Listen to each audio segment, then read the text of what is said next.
Welcome. This video is about getting started with Gradescope.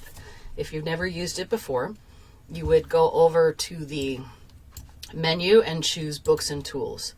Now, if it doesn't show up in your list of available tools, you can go down to the bottom and find it under Browse All Course Tools. There are two options listed there, Gradescope and Gradescope Assignment LTI 1.3. We want just the simple Gradescope one when you are setting it up. This comes up.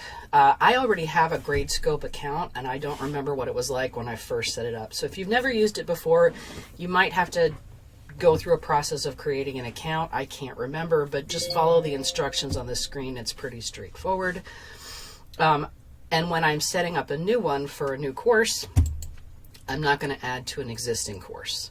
So the important thing now is to link Blackboard and the Gradescope course. This will make things a little bit easier.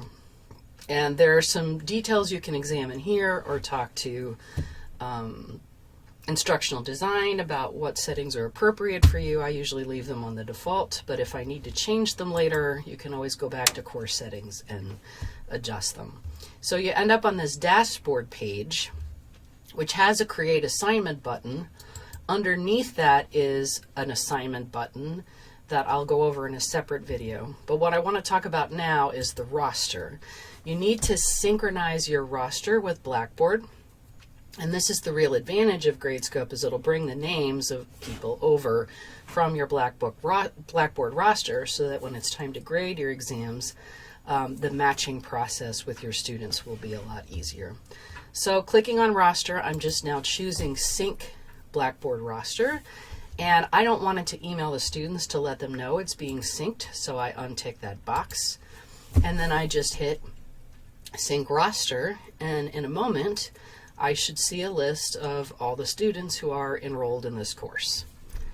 And that's the basics of how you get started. I'll make a separate video on how to set up an assignment.